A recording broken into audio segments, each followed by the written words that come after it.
And ఇది pre term మామ్స్కే కాదు, full term moms కూడా ఇది తెలిసిండే లేదు, నాకు తెలిసిండే వరకు.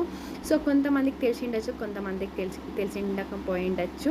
ఎవరైనా ప్రీ టర్మ్ మామ్స్ ఉంటే వాళ్ళకి హెల్ప్ఫుల్ అవుతుందని అయితే ఈ వీడియో అయితే చేస్తున్నాను. యాజ్ పర్ నేను హాస్పిటల్లో చూసింది, నేర్చుకుంది అండ్ నేను కొద్దిగా ఎక్స్పీరియన్స్ అయ్యింది, చూసింది నేను షేర్ చేసుకోవాలనుకుంటున్నాను.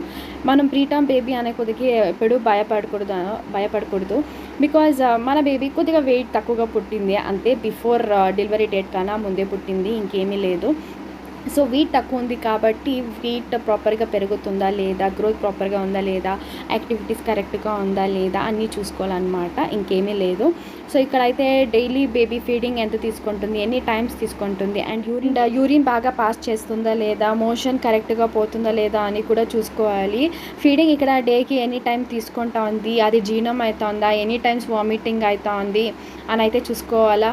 ఏమైనా ఫీడింగ్ చేసి అయినా వెంటనే వామిటింగ్ చేసి ఏదైనా డిస్టర్బెన్స్, ఇరిటేషన్ ఇలా చేస్తుంటే పీడియాట్రిషియన్కి పోండి. ఏమీ లేదు అని అంటే ఇట్స్ ఓకే.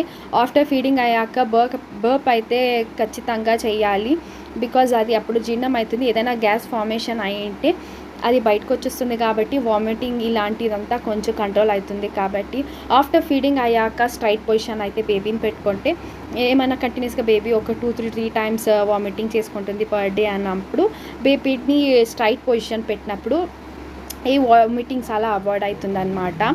సెకండ్, యూరిన్ ఎలా పాస్ చేస్తుంది అని చూసుకోవాలి. పర్ డేకి 6-7 టైమ్స్ యూరిన్ పక్కా పాస్ చేయాలన్నమాట. చేస్తుందా లేదా అని చూసుకోవాలి. అండ్ యూరిన్ కొంచెంగా పోతుందా అండ్ ఏ కలర్లో పోతుందా అని కూడా చూసుకోవాలి. అండ్ మోషన్ మ్యాటర్కి వస్తే ఫ్యూ బేబీస్ డేకి 1-2 టైమ్స్ లేదా 5 టైమ్స్ కూడా పోతారు. కొంతమంది బేబీస్ అయితే 1 వీక్ ఆర్ 8 డేస్ కూడా పోరు. సో 8 పైన క్రాస్ అయిందంటే పీడియాట్రిషియన్కి అయితే పక్కా పోయి చూపించుకోండి. అండ్ మీరే ఏదో అవి ఇవి మాత్రం చేయకండి. ముందు జనరేషన్ లాగా ఈ జనరేషన్ అస్సలు లేదు.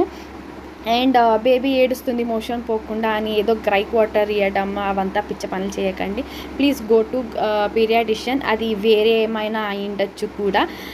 మోషన్ కూడా సమ్టైమ్స్ పిల్లలు grey, white, yellow, dark green ఈ టైప్లో అయితే పాస్ చేస్తారనమాట. ఈ కలర్స్ ఏవి అంత ప్రాబ్లం కాదు.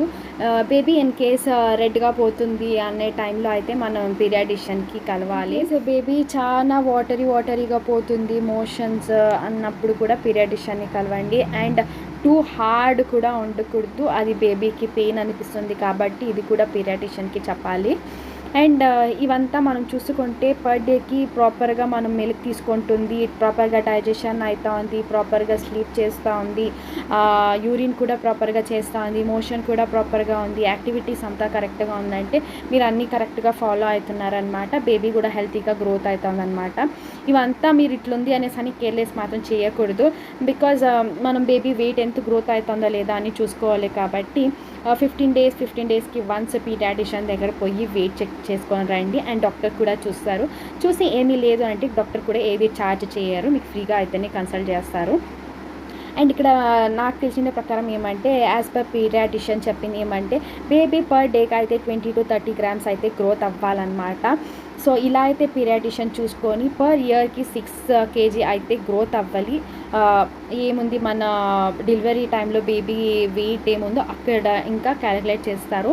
6 kg అంతే గ్రోత్ అవ్వాల్సింది పర్ ఇయర్కి. ఇలా అయితే పీడియాట్రిషియన్ క్యాలిక్యులేట్ చేసుకుంటారు. దీనిపైన ఎక్కువ బేబీ కూడా గ్రోత్ అవ్వకూడదు. ఎక్కువ గ్రోత్ అయ్యిందంటే కూడా బేబీ మళ్ళీ ఏదైనా వేరే ప్రాబ్లమ్ ఫేస్ అవుతుంది అంటారు. అండ్ తక్కువ వెయిట్ కూడా ఉండకూడదు, బేబీస్ కొంచెం వీక్గా ఉంటుంది అని అంటారు, ఇంకేమీ లేదు. So preterms moms doubts ఉంటే నన్ను కమెంట్ బాక్స్లో అయితే కమెంట్ చేయొచ్చు. అండ్ మీకు ఏమైనా తెలిసింటే నాకు కూడా షేర్ చేయండి, సో దట్ నాకు కొద్దిగా నాలెడ్జ్ ఉంటుందన్నమాట. Because it's helpful to all of them, బేబీని ఎలా కేర్ చేయాలి ఏమనేసని. బికాజ్ మనకి తెలిసింటే మనమే ఒక క్విక్గా అయితే చేసుకోవచ్చు. కాబట్టి ఏదైనా ప్రాబ్లం ఫేస్ అవ్వకన్నా ముందే మనమే చేసుకోవచ్చు. కాబట్టి ప్లీజ్ షేర్ చేసుకోండి. అండ్ ఇది ప్రీ టర్మ్ మామ్స్కే కాదు, ఫుల్ టర్మ్ మామ్స్ కూడా ఇది తెలిసిండే లేదు, నాకు తెలిసిండే వరకు. సో కొంతమందికి తెలిసిండొచ్చు, కొంతమందికి తెలిసిండకపోయిండొచ్చు. సో ఈ వీడియో మీకు కానీ యూస్ఫుల్ అయింటే please share, like and subscribe to my channel. మరి అన్ని వీడియోస్ కోసం సబ్స్క్రైబ్ చేసుకోండి.